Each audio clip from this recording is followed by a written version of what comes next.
Alors dans cette présentation vidéo, dans la suite de l'installation de la Debian 9.3, on va voir quelles sont les configurations nécessaires de base pour pouvoir commencer à avoir une machine en réseau.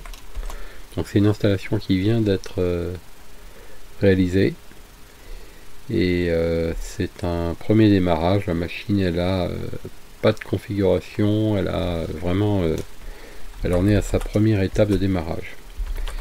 Donc je vais agrandir un peu la fenêtre temporairement et voilà ce que l'on obtient. On peut voir par exemple que la commande ifconfig n'existe pas puisque je suis sur une Debian 9.3, donc j'ai pas l'ensemble de mes commandes réseau habituelles.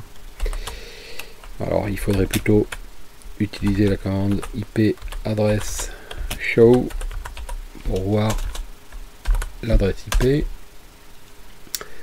Donc on voit ici que j'ai une adresse en 192.168.1.40 sur l'interface numéro 2. Si je veux retrouver mes anciennes commandes réseau, par exemple la commande ifconfig ou bien la commande netstat, même si j'en ai plus besoin, parce qu'on peut bien sûr faire autrement, mais si on a l'habitude, vous voyez cette commande n'existe pas, la commande ARP par exemple. Donc si on veut les retrouver, il va falloir qu'on installe un paquet qui s'appelle NetTools, et je vais le faire pour rendre les choses plus commodes.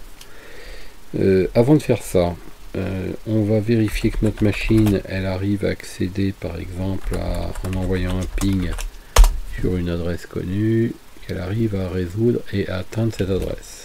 C'est le cas.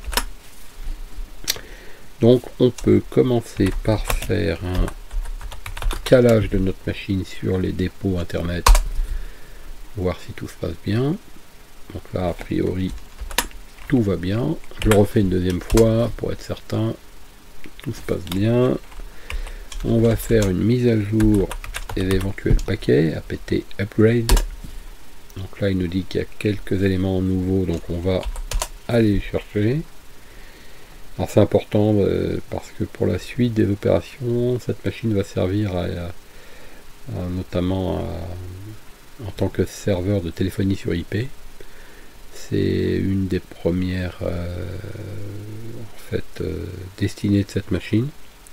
Et donc dans une prochaine présentation vidéo, on va voir en s'appuyant sur cette machine comment on installe nos composants pour faire de la téléphonie sur IP. Et pour ça, il faut que notre machine soit à jour au niveau du noyau Linux, puisqu'on sera amené à compiler des modules, à insérer des modules dans le noyau.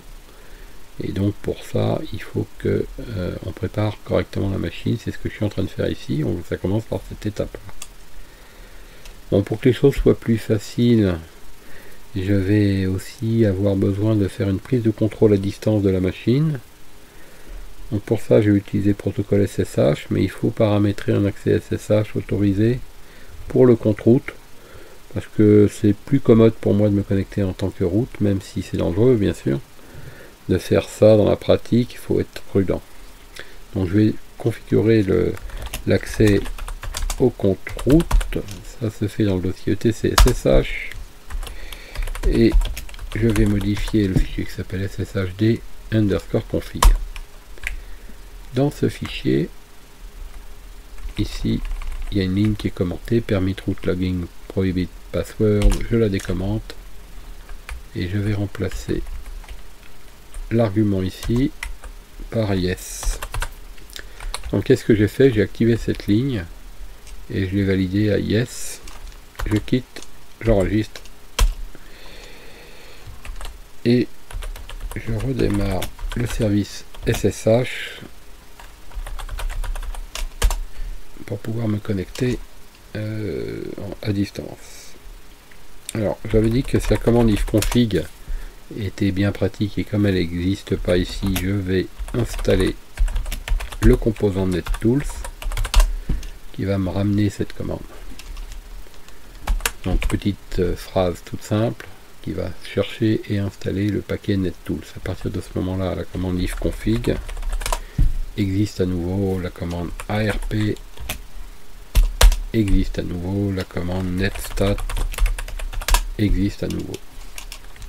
Voilà. Alors ifconfig me révèle que j'ai une adresse en 192.168.1.40. Donc je vais utiliser une fenêtre et me connecter en tant que route sur cette adresse. Donc je me connecte en SSH en tant que route-logging route. Donc je me log en tant que route sur cette machine dont voici l'adresse. Cette adresse c'est donc celle qui correspond à ma machine Linux. Je me log et à partir de là, voilà, je n'ai plus besoin de cette fenêtre et j'ai maintenant une fenêtre beaucoup plus confortable ici pour pouvoir travailler. Voilà, donc la machine est prête au niveau de sa configuration. Première étape, prochaine étape plus exactement, installer les outils de compilation du noyau. Alors pour ça, chez Debian, qu'on retrouve aussi sur tous les dérivés de la Debian comme la Linux Mint ou la Linux Ubuntu, on a la possibilité d'installer ce que j'appelle le kit de compilation qui s'appelle build-essential, comme ça. Build, il n'y a pas de L, essential. Alors j'ai oublié un L à install, si c'était ça mon L en trop. Install avec 2 L. Build essential.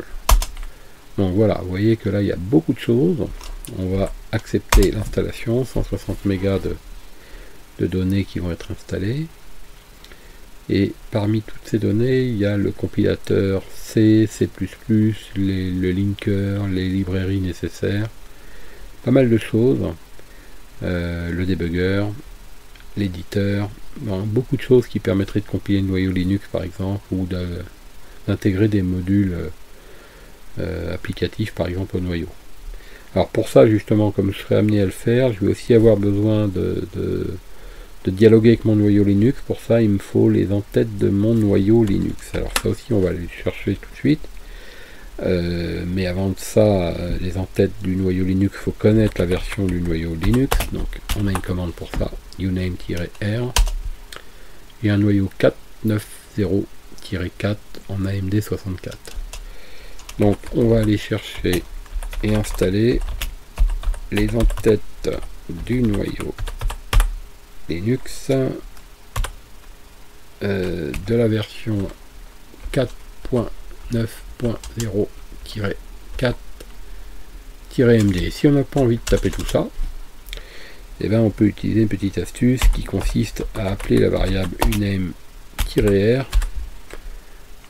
donc tiret, et ici je mets le nom de la variable et ça va faire le job à ma place.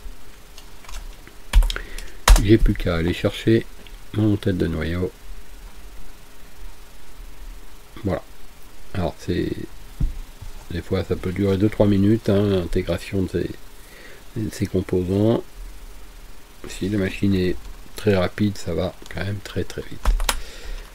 Voilà, on a donc maintenant une machine qui est opérationnelle pour poursuivre les différentes expériences, notamment les services réseau. Alors pour finir quand même, ce que je préconise de faire, c'est d'aller vérifier et figer la configuration réseau qu'on veut, en tout cas pour l'instant telle qu'on la veut. Et pour ça, je vais modifier le fichier qui gère mes interfaces. Et comme vous avez vu, ce fichier se trouve dans le dossier etc network.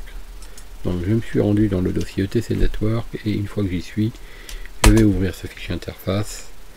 Je vérifie que ma carte qui s'appelle ENP0S3 est bien activée ou s'active automatiquement. Donc là elle s'active automatiquement.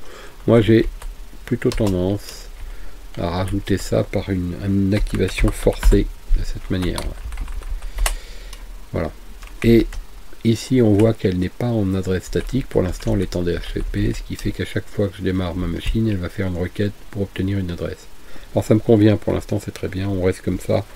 On changera ça plus tard. Je quitte, hop, je vérifie que j'ai pas fait d'erreur en redémarrant mon service réseau. En anglais réseau se dit networking, restart. pour le redémarrer. Donc on a l'impression qu'il se passe rien, mais en fait je viens de me faire déconnecter de ma fenêtre puisque j'étais en fenêtre distance, donc il y a eu un temps mort. Si je le fais sur cette fenêtre là, qui est la vraie fenêtre de la machine, vous n'aurez pas la même impression. Je vais vous montrer la différence, même si là on voit que le curseur clignote, alors que tout à l'heure j'ai été carrément déconnecté, on voit pas trop la différence, hein. Mais le résultat est le même. Déconnecté et reconnecté. Je vérifie, j'ai toujours mon adresse IP, donc ça c'est parfait. Voilà, donc on pourrait aussi commencer à rajouter des composants réseau, notamment des adresses IP supplémentaires, mais bon, pour l'instant c'est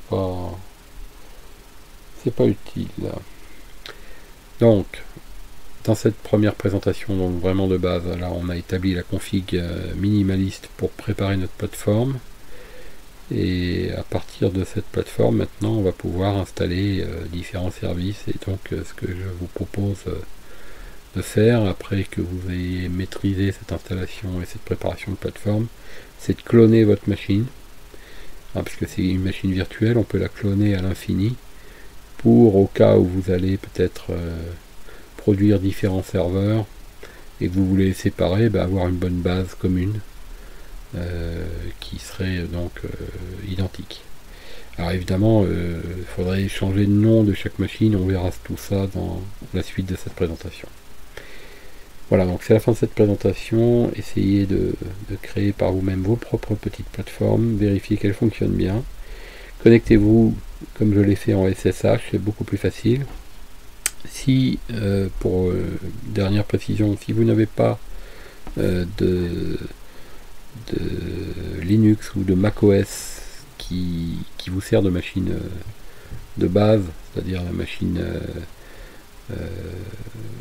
principale, si c'est le cas, il vous faudra utiliser PuTTY, le logiciel PuTTY que vous téléchargez sur internet. Je vais vous montrer, on peut utiliser PuTTY. Vous installez ce logiciel ici pour pouvoir donc cliquer ici, tout simplement, et vous installez selon que vous êtes en 64 ou 32 bits, vous installez ici la suite. Alors attention, ça c'est la suite complète, mais PuTTY tout seul c'est juste un programme qui est là. Donc par exemple en Windows 7 vous prenez celui-là et vous le collez sur votre bureau, et une fois que vous le collez, vous allez obtenir un programme. Je ne sais pas si j'ai la version Linux. Voilà, j'ai la version Linux. Alors, je vais vous montrer, voilà ce que ça donne. Vous avez ce programme, et avec ce programme vous allez voir, ce que je vais faire, c'est que je me connecte donc sur l'adresse avec le protocole SSH qui est déjà activé de ma machine Linux. Alors vous pouvez même donner un nom à votre machine et sauver, comme ça vous n'aurez pas besoin de refaire les réglages après, et vous faites open. Il faudra répondre à accept pour mémoriser l'empreinte de clé ici, et vous pouvez vous loguer sur votre machine. Alors après vous voyez c'est petit, tout ça est modifiable, il y a possibilité de changer les paramètres dans PuTTY pour les rendre plus agréables.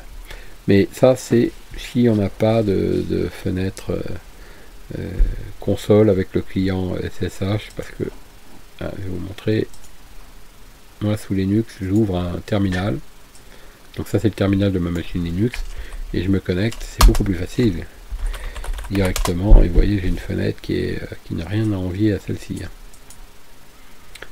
Voilà, donc sur Mac ou Linux vous n'avez pas besoin parce que vous pouvez procéder de cette manière, mais si vous êtes sous Windows, vous installez PuTTY qui est gratuit, qui est légal, et ensuite vous l'utilisez comme ça, et ce sera aussi confortable parce que cette fenêtre après on peut l'agrandir, on peut agrandir la police de caractère, changer les couleurs, et surtout vous verrez qu'on peut faire des copier-coller, et ça va nous être extrêmement précieux. Donc fin de cette présentation, et on se retrouve donc d'une série de présentations qui vont permettre sur la base de cette machine de déployer nos différents services.